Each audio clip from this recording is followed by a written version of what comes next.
Welcome to the Community Leader Podcast. I'm your host, Todd Welsh, and today our community leader is Jeff Wells with American Family Insurance.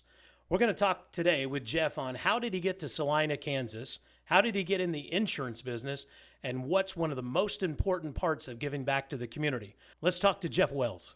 All right, so we're here today with Jeff Wells in the podcast studio, and we're going to talk to him a little bit about in the community. So, Jeff, welcome.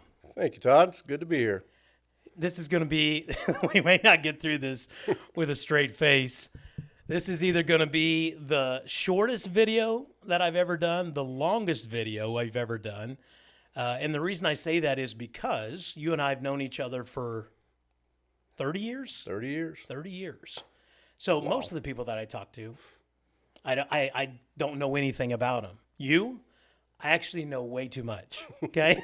So it's going to be interesting. This is the long version. Yeah, this is going to be the long version of what's here. But truly, well, tell the viewers a little bit about yourself first, and then we'll jump into you and the community. So. Okay, obviously I'm Jeff Wells with American Family Insurance, and I'm married to my wife, Marcia, for 30 years. We have 3 daughters, 29, 27, and 25. So one's in California and got one in Kansas City as a nurse, and the other one's a teacher here in Salina, and who brought me my first grandson, little Riker. So that's my family. That's kind of interesting. A little grandchild. Yeah, especially with a guy having 3 daughters. Yeah. And to have a grandson thrown out is pretty impressive. I couldn't get it done, but yeah, somebody got it done for me. Awesome. Well, I must say, again, for the people that are watching or if you're listening to the video podcast, it's been interesting because again, you and I kind of grew, I don't want to say grew up together, but you mentioned 30. So I'm 52. And so you take that back. So we met when I was 22 years old. Yep. And let's go back a little bit and tell that story. Okay. Because you have a great story for this. We'll have the story on how you and I first met. Are you going to say the story or me? Well, I know the true story. Yeah. You come up with like this elaborate version of what really didn't happen. It's close though, but it's not exactly what it is. So do you want to tell the story on how we first met? Do you remember that? Yeah, the real story. Okay. So we're both members of Ambucks. Yep. At that point, I was in an office on Iron, which was my original start when I moved back to Salina. And after Ambucks, you remember you stopped in my office. I just got into real estate, maybe like 10 days in. Yes, just to introduce yourself. He likes to say it to maybe build with each other, being the same age and trying to talk about our business. But Todd had a bigger plan. No. I just saw something in you. This is my story. You were going to come Okay, well, I'll tell my story afterwards. Okay, go ahead. So comes into the business cards, we can work together, blah, blah, blah. And then he also mentions that he has this lot that where he's going to build some homes. And next thing you know, I think he came to me to look to buy a lot from him or a home, but it led to buying a lot. And we became neighbors shortly after that. So it was interesting to start out that relationship. It was on a sell, and he sold me. So he's one up on me. Yeah. It was sucker. It was a sucker born every minute. Yeah. And when I saw you, I went, there's a sucker. There is a wheat field that I actually want like $50,000 for. And who in the hell would buy that other than, and then I saw you and I went, I see the perfect guy who would buy it. Yeah. Now, honestly, though, you got to think about that. I had already bought my lot. So you got to say that that's pretty good that I got to choose my neighbor. I wanted you to be your neighbor. Yeah, well, that's cool. Yeah. And it's worked out. We're still there. We are still there after 28 years. Yep. We're still neighbors. Now, we'll segue in that story a little bit. A lot of people in the community get us mixed up. Very much. Okay. So we have many stories that we could tell about that. My funniest story, though, is where I went to pick up my dry cleaning one time, and then you picked up the dry cleaning. And so I walked in, and the lady just said, well, here's your dry cleaning. She didn't mention my name. And I went home, and I tried to put the pants on. Now, I'm sure that you can't tell by the cameras here, but one of us weighs 50 pounds more than the other. And I tried to put on these jeans, or the pair of pants, and I was like, holy shit, I cannot fit these pants on. Like, have I gained that much weight? And so I was all depressed, and I went down and told my wife I was going on a diet and all that. And then I looked on the tags, and it had Jeff Wells' name on there. And he got mine, and he actually thought he was losing weight because he had gotten my pants. And then everywhere we go, people get our wives mixed up and all that stuff. Or somebody will say, hey, they'll ask you how real estate's going. And they'll ask me how insurance is going. Yeah. They still do it today. Still today. We joke about it a lot today. So anyway, that's a little bit about how we met. Now, I'll let you have that story, which is fine, but it kind of happened that way. I don't really remember. It was 30 What's years yours? ago. How's it different? Well, it's pretty much the same. That's what it is, yeah. And you bought the lot. I was just testing out my skills on it, whether I could sell. They work. Yeah, and there you are. All right, so let's go all the way back to you grew up where? Grew up in St. Mary's, Kansas. Big old town of about 1,500 people. And where's that at? Give it the next biggest town. Kind of between Topeka and Manhattan. Okay. And then you ended up in Salina how? Yep. So I ended up playing basketball at Kansas Wesleyan. Come out here in 19, going to really date myself, but you already did that. 1987, I graduated in high school and came out and played 4 years of basketball at Kansas Wesleyan and stayed here ever since, except for one little hiccup for about a year. So when you graduated Kansas Wesleyan, what was your degree in? So I was going into business marketing. Okay. Really, honestly, had no idea. And kind of get into it real quick with you. So after a couple of basketball games, this guy kept coming up to me and asking me, hey, you're going to graduate. Would love to visit with you about going to work for me. I kept kind of blowing him off. Obviously I'm in this basketball. I'm still enjoying that. And I had that kind of awe moment that, hey, you've got to really do something after you graduate. So he kept asking me about the third time. And I said, so what do you do? He said, well, it's selling insurance. I said, well, I appreciate that. I said, but I did not go to 4 years of school, get a business degree to sell insurance. So kind of blew that one off. But he kept coming back to the games. And Marcia, who is my wife now, was the girlfriend at that point, said, just go talk to him. So I visited with him, and he said, I'll tell you what, I worked out a deal with your professor that you can get 6 credit hours to go towards your degree, and you can work for me. I'm going, man, I wouldn't have to be in class for 6 hours. I could work with him, make a little money. So I did that. And honestly, I look back, it was the best opportunity I was ever given. This guy believed in me. And it was an interesting ride because after that, I went on with him full time after I graduated. And it was a lot of road time. I would literally leave Salina on a Sunday night, check into a hotel in small town Kansas. It changed all the time. And I worked at a bank selling life insurance. And again, I did that for about 2.5 years. And my wife and I got married shortly after I started that. And then we had our daughter. And it got to the point where the traveling, I was gone 4 nights a week. And it was tough. So I missed out on a lot of her stuff. I enjoyed what I did, but I wanted to be home. I wanted to something local. And that's how I was paying my American Family bill. And told the gal, I said, I'd like to do this. And she said, well, they're trying to hire somebody in McPherson. I happened to be working in Wichita, one of the banks there. I just stopped in randomly and met with the manager, and he hired me on the spot, and I accepted. Then I have to call my wife and tell her, hey, we're moving from Salina to McPherson.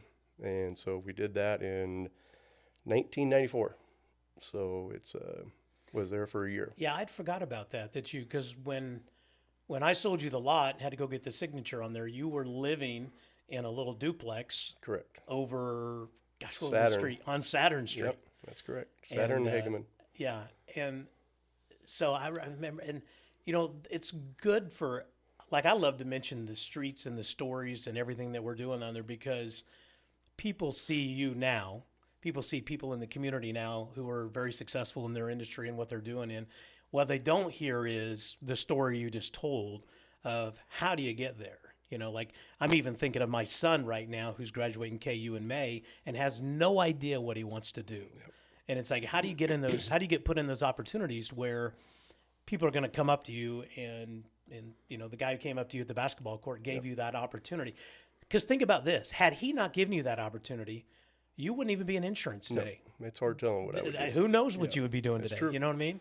And so it's that little moment that happens in there. And so that's the reason on Community Leader, even though we're going to get into what you do in the community in a little bit, I like for people, I should have named it Community Leader Entrepreneurship. You know what I mean? Because I love to hear the stories of all the people that I bring on here of how they made successful of what they are today. So that little interaction with that guy kind of set you on your path to be as successful as you are today. So, so you were at McPherson for what, a year? Maybe? Yeah, I was there for about a year, and then that but isn't that agent. the story? You were, again, nothing against what I'm getting ready to say here. I'm probably gonna get backlash. But were you living in a trailer house in?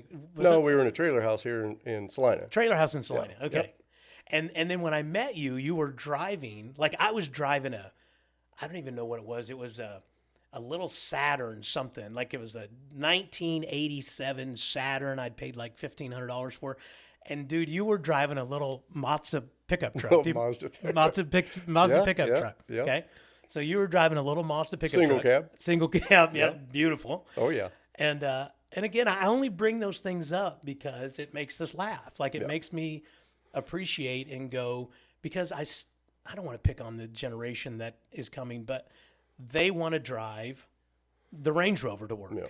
You know what I mean? Like they want to drive the fancy brand new car to work or whatever, you know what I mean? And you're just like going, God, you got to start out, you can't have a $90,000 Range Rover starting out. You know what I mean? You can't do that. Can't have a $9,000 car. You can't, exactly. You can't start out with that. So, and I like for them to see where people came from doing that. So you're in McPherson, and then why didn't that agency work out? How did you get to Salina? Well, I always kind of want to be back in Salina. And then the agent where I was in making my payment, which is ironic, he was retiring. So I told my manager, I said, hey, is there an opportunity that I could move back to Salina and take over part of his agency? And he said, I think we can make that happen. So Walt Frederickson was the agent, which is where Darren's at currently on Iron Street. Yep. He retired. Darren started at the same time. It was his uncle. We both went into the same office together there. And I did that for about a year and a half with Darren and I. So let's give people an idea, though, mentally in their mind so they can visualize it. You and Darren Newshafer, who's still American Family, still in the same location. So when you say on Iron Street, it's by Laura's Liquor. So 1528 East Iron. 1528 East Iron. So if you go up Iron Street, like you're going towards the Marymount College on the right-hand side, Absolutely. There's the little office right there. Right Okay. before the Board of Trade. Yep. So again, I was there for about a year and a half, and knew Darren grew up here. I didn't. So I just knew, and it was a great situation for him and I bounce ideas off each other that first year being new. But I knew I had to get my own identity. Didn't know how that was going to happen, but here I am with Todd Welsh, the real estate guy. Bought another piece of land and built a building on the corner of Greeley and Ohio. And which will be next to Central National Water's Bank. True Value in and front Central of National. Water's True Value. Yep. There's a little, I think it's a hair salon now. Yep, correct. Because now you sold that and got a bigger building. That's correct. Yep. So you moved there. And that's when reality hit, going, holy cow, I just built this new office. And starting out, you don't make a lot of money. It's tough. It's a grind. But again, I go back to it's an opportunity. That's when it hit me going, holy cow, I've purchased this building and built this building, I guess, not knowing really what was to come. And so it was kind of that moment of, holy cow, you got to make this work. And so fear was kind of my motivator. Didn't ever want to fail. So that was kind of that moment of really when you started out going, how in the heck am I going to do this?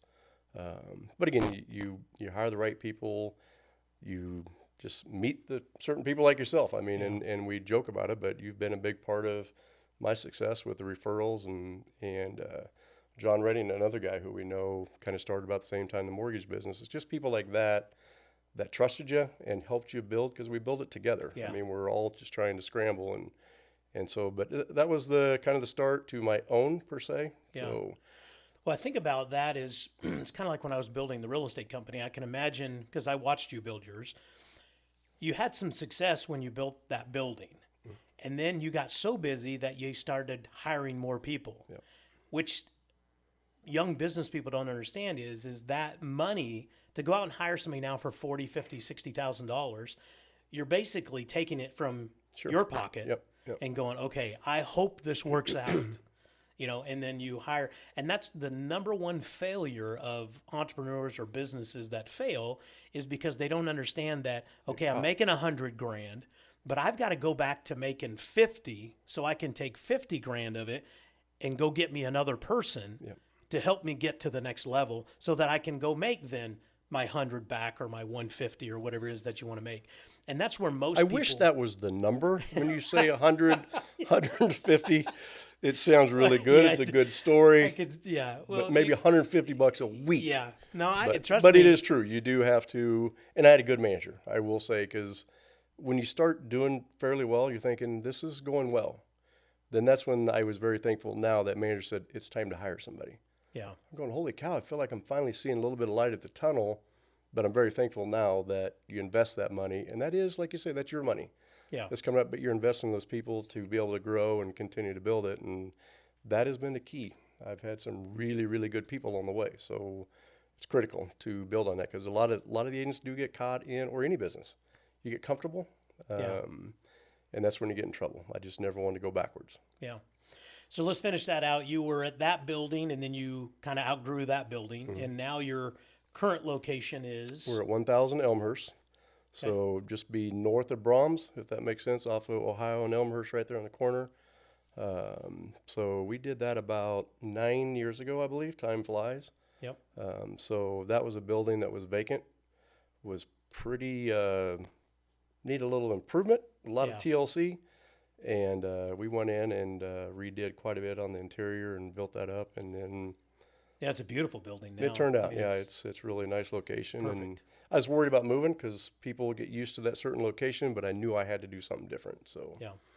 took another leap. Yeah. And you got there's, I've been to your office several times, but you can sit in that back room and you back up to the river. Right, correct. And so it's all kind Yep, of nice. kind back of in there. wooded area back in there, Wooded which is area. kind of Looks- nice and peaceful. Yep. So All right, let's talk about the community. Mhm. You guys are doing amazing stuff in the community. It's one of the reasons I wanted to bring you on. Give me, I know what you're involved in. Let's Sure. name 3 or 4 of them real quick, and then I want to dive into the ones that are most important to you. But tell me what you got going on right now at American Family. yeah, so with Ambucks was kind of a big start for me. I've been in Ambucks for a lot of years, and as you know, they help handicapped children be able to be mobile, and that was a big start of my career with them. It was a great group, just amazing to see kids to be able to move. We take it for granted that we can just get up and walk. These poor kids weren't able to be mobile, and Ambucks was a big part of that, to where we could do that for kids, and still a member of Ambucks as well to this day. Pretty active in Big Brothers Big Sisters. I'm on the board with them. That's another thing with kids. It just gives kids an opportunity, whether they have another big for them, and just be a mentor to those kids, and just to see the opportunity for those kids to have that is pretty rewarding. So I enjoy being part of Big Brothers Big Sisters, and you had Amanda on here Yeah. not too long ago, Yep. and she's doing some amazing things for Big Brothers. So that's a big thing I believe in. Do a lot with that, and we just try to do certain events. We actually have one coming up June 17th, I believe, is the date. We're having a kickball tournament for United Way, and just trying to raise some funds for that. And then we have a little drive for, I think we're with the spaghetti sauce, just to give back to the food bank and different things for there. So we try to do certain things, to be involved in the community, because without the community, we have nothing. And, they invest in us, and we try to reinvest in them as well. And then just some of the other stuff we try to do. Customer appreciation just for our clients is one thing we'd like to do. We're getting ready to do a deal tomorrow, which Allie, who works for me, does a lot of my social media, had a great idea. We're going to go out. It's for the teachers, and just going to get some certain things for the elementary teachers, just to thank them for what they do. It's giving back. Just Yeah. be part of that community that gives to you, and we enjoy that part. So You also were on the board of the country club. Mhm. You also Wesleyan, Wesleyan. yep, 9 years. 9 years on the board of Kansas Wesleyan University. Talk about an amazing transformation what they're doing down there. It's that campus. I think in 5 years you won't even recognize. Yeah. You don't even recognize the campus in the last 5 years. So watching it for 5 years and then now 5 years down the road, Yeah. what it's going to be. It's going to be amazing what they have going at that campus. So I know you're a big alumni from there, Kansas Wesleyan, giving back, doing all that stuff that's there. They've been good to me. They gave me an opportunity when I first started, and like I said, 9 years on the board. And the transformation from that school today to when I went is amazing. And I try to tell those kids that are there, I'm like, you have no idea what you have. I mean, the facilities are first class. They continue to build, but I saw it early on. It was a struggle, Yeah. and that's the part we talk about businesses. You don't always see the hard part of what it takes to get where they're at, but that school has come a long way, and very proud to be part of Kansas Wesleyan and seeing it grow and having some success. So Well, Wesleyan has brought a lot of people to our community then who have stayed correct. and have been very, very successful. I mean, you're a product of that. Again, you St. Mary's to here and then staying, and then now being a huge advocate in the community and giving back and running a business and employing people. It's just interesting to see how all that works. You know what I turns, mean? yep. On how each portion of the community has a play in what actually happens. And again, without this show, without hearing these stories, I mean, it's awesome to hear your story. But again, everybody who I'm interviewing, like I'm listening to these stories and I'm starting to connect with all of the things that have to happen in a community to get very successful people here, and then people who want to give back to their community. And it's amazing on kind of how they're coming and going. So there's a little bit of an interesting story I'm figuring out, from that. American Family, let's talk about insurance a little bit. Okay. Unless you want to add anything else. You talked about your new social media for Allie doing that. I don't want to bypass that because we're trying to do social media big time in our company right now.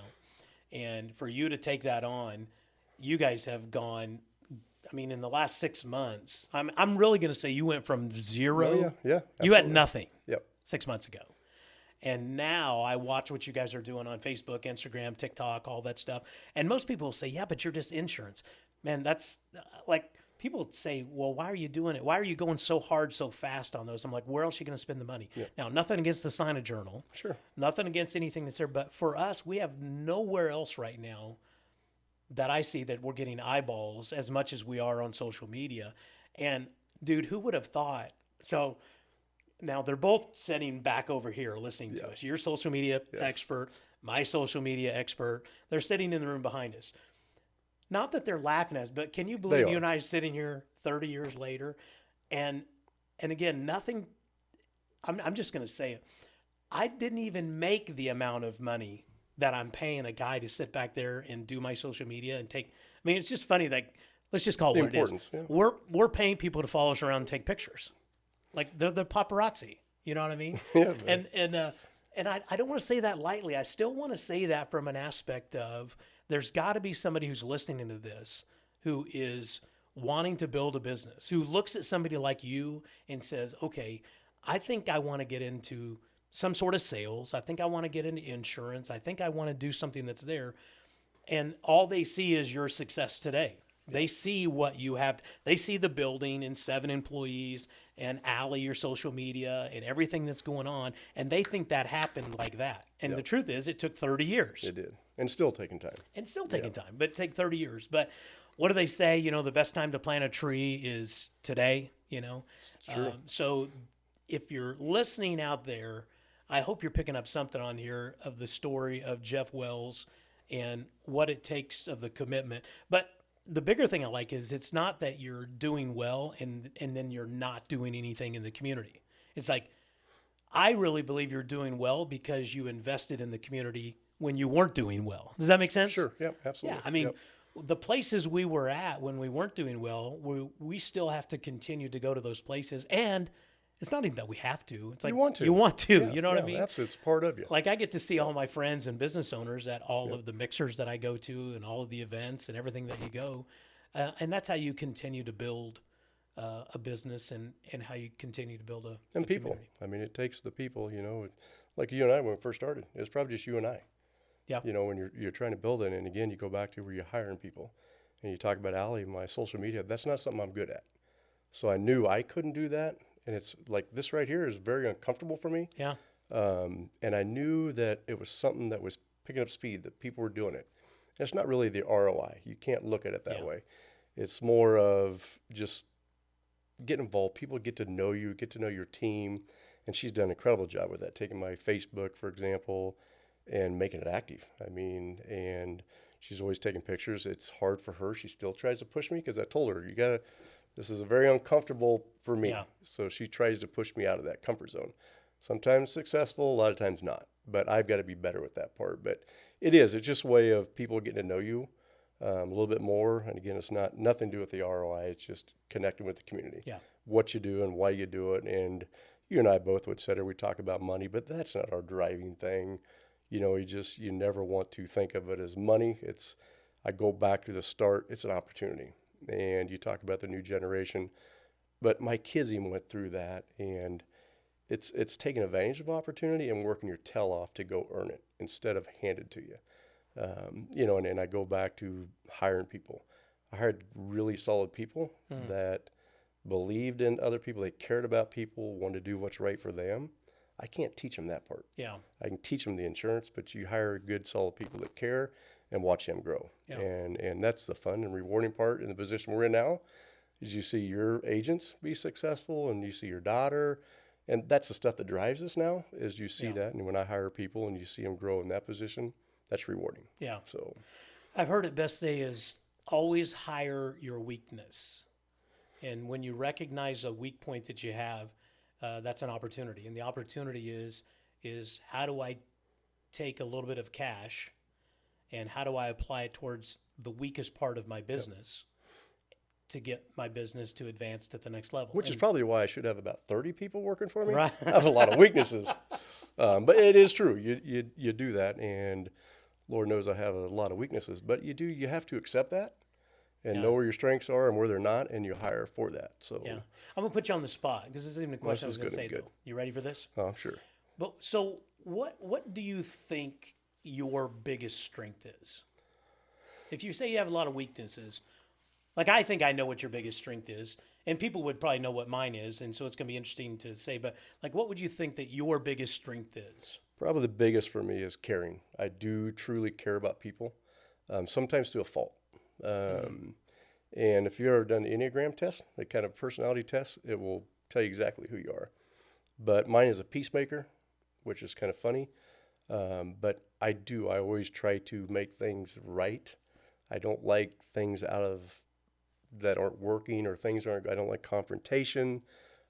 So that's probably my biggest strength as well as a little bit of weakness. But I truly care about people and I want to help them. Yeah. And that's part of the insurance. When I go back to when I was hired, why the heck did I go 4 years of school to sell insurance? But what has driven me and still drives me today is you want to help people. And nothing better with insurance to be able to help people when they need you, whether it's a fire, hail claim or whatever. You sell them a policy and all you do is give them a promise.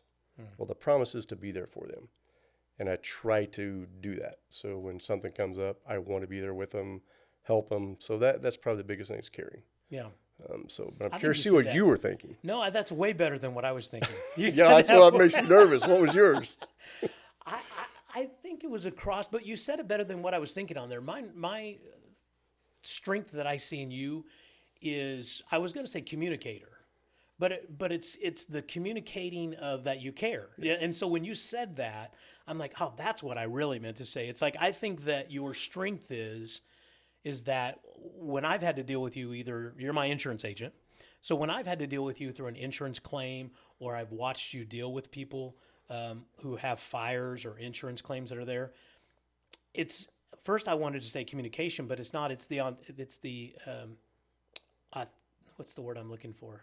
Well, you're being nice. So it's just you really look at him, you listen to him, and you say, hey, this is kind of what I can do for you. And I think that's what authentic. That's the word I was looking for. Is that you're very authentic when it comes to when people are going through their worst time ever, whether it's through a car wreck. I mean, I can only imagine how many calls you would get, and people are bawling because they just hit somebody, or somebody just hit them, or their car just got broken into.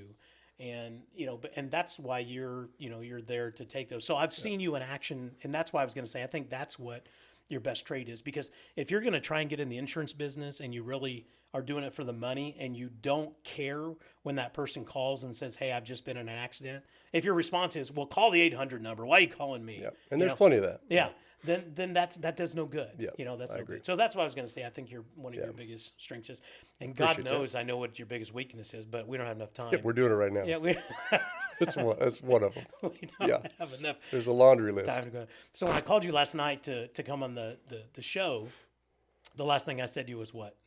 Oh, hope you have a good night's sleep was the last thing you said to me. Hope you have a good night's sleep. That worked out real well. Because I knew, I mean, you hate cameras. You hate the light. You hate to speak. Yes. You hate to all of that stuff, and you're more of the kind of the behind the scenes guy. Yep. But we'll step up when needs to. But just as long as it's not in the big public. So, this is big for you. This is big. This is big. Yep. So hold the comments. Yeah. Okay, so a couple last questions I got. Number one is, you've seen a couple of these shows. Who do you know in the community that you think that you would recommend that you go, hey, this person's doing pretty well. You should think about them. Who would you like to recognize in the community that we maybe would look at bringing on the show? Anybody come to mind? Well, it ought to open up a lot after they see me on here. They're like, wow, I really got a good shot at this. If Yeah. he thinks he's successful. And just thinking here, I just thought of one that, and I can't believe you and I haven't even thought about this. Probably one of the biggest ones that people have no idea what he does and how he started and how hard he works. Brian Richardson. Oh, yeah. He's a good friend of ours. You and I, we all started about the same time and something, we're about the same age. That guy is probably the biggest and quietest leader Yep. in this town. Yeah. And gives back a lot. And that guy is a grinder and works. Yeah, the his problem tail is I off. can't get Brian to sit down for an hour in that seat. Yeah, You know what I mean? that's But true. no, Brian's on the list. Yep. We got about 20 people on our list of who we've got on the hit list. Yep. And it's just trying to get them to give me an hour of the time, Sure. to sit down from there. But Well, not everybody's comfortable like you are behind Oh. a microphone. Yeah. Back to, what we never mentioned. what's that? Our most successful business that we were in together that we about lost everything we ever had. Our bankruptcy story. Yeah. Yeah. You ever heard of the Cagers? Kansas Cagers. I was trying to think of what year that we started that. Yeah, for those of you who are listening, Jeff Wells came up with a great idea, and I think no, Flats. we are even from Yeah, I the did lot get you in sale that one. because you called me on the phone. You go, "Hey, I got this great idea," and I went, "Okay, what's that?" And you're like, "We're gonna buy a semi-pro basketball team," and I'm like, "That sounds great. I'm in." Flax was the starter. Yeah, Let's Francis go Flax with that. called Yes. you. Yep. Then I'm sure the story went something like, "Dude, who do you know who's dumb enough who would give us money?" Who would also want to buy a semi-pro basketball team? And you went, Todd Welsh. It was actually what triggered me to the Cagers was the microphone comment. Oh, yeah. We thought, who better to have a microphone in their hand? Yeah. We need a marketing guy, and that's how you got into it. So it was another compliment towards you Yeah. of why we come out, plus being dumb to invest. Yeah, But kind of offhanded. it Yeah. was that was really, honestly, was looking back, could have really been disaster for us. Uh-huh. But it turned out to be how many people still come up to you today and say, hey, they know you from the Kansas Cagers? So for those of you who are listening who don't know, the Kansas Cagers were a semi-pro basketball team. They were here for a little while, and then we bought them. They went bankrupt, which should have been our first First clue. clue. And then we bought them out of bankruptcy, and we owned them. And how long did we run the Kansas I Cagers? always think, was it 4 4 or 5 years? Yeah. 4 or 5 years we had the They Kansas ran Cagers. us. Yeah. Yeah, let's go there. Because we could have stories forever geez. on those. But I can remember let's fast forward for the 4 or 5 years. I think it was almost like the last game to tell everybody where we were at. I think we could have been $100,000 in debt. But we were like, okay, if we could just make it through this game and nobody gets hurt and nobody falls in the bleachers and nobody sues us, we're only going to lose $100,000, And I think people in the community thought we were making millions. You know what I mean? We acted like it. Yeah. But as I look back on that, I can tell you some of the best relationships I have in this community Absolutely. are from people that I met, like Doug Rimp. I was just sitting there, Doug Rip came to mind. You think about those business, Calabrese.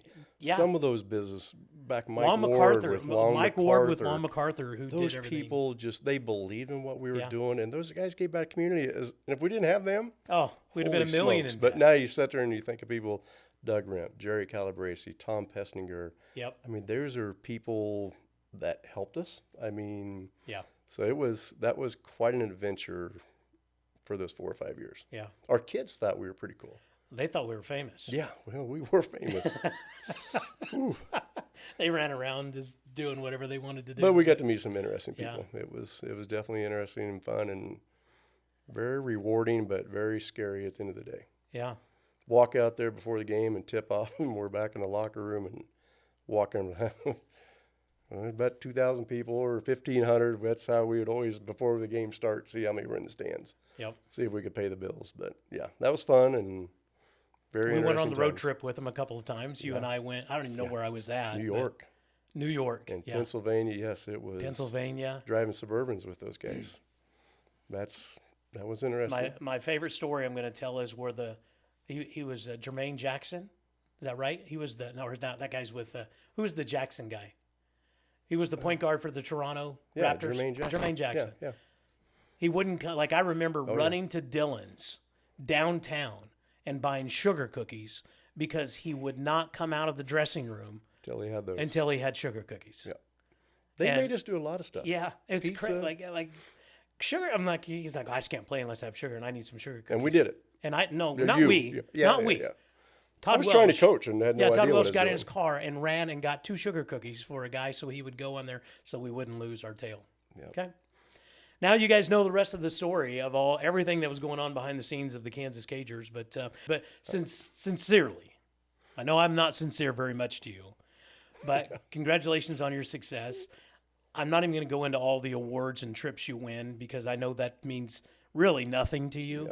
Yep. That's why we focused on your team, your clients, your community, Kansas Westland, and children. That And my really family. and Yep, children absolutely. and your family Yep. is really what means most to you. And I can say that's no BS because knowing you for 30 years, those 3 or 4 things sum up Pretty important. who you are, and that's what's made you successful. I appreciate that. And I thank you. I mean, you've been a big part of that, and you've done some amazing things. So Yeah, you'd be one of those. somebody's gonna interview me someday. We just don't know who it's gonna Well, be. I tell you, I could maybe be And- part of that in the background. I won't be the one asking the Yeah, questions. but everybody wants to know when I'm going to be in the hot seat, and I just haven't figured out when I'm going to do it yet and how it's all going to work. well, it's out. neat But what you do for the community and try to give back. And this is one way to get to meet some of the leaders, and it's pretty special. cool. So thank you. Well, this is the final episode of Community Leaders for us this week, and Jeff Wells with American Family Insurance. Thanks for coming on, and keep doing what you do in the community. Appreciate it, Todd. Thank you.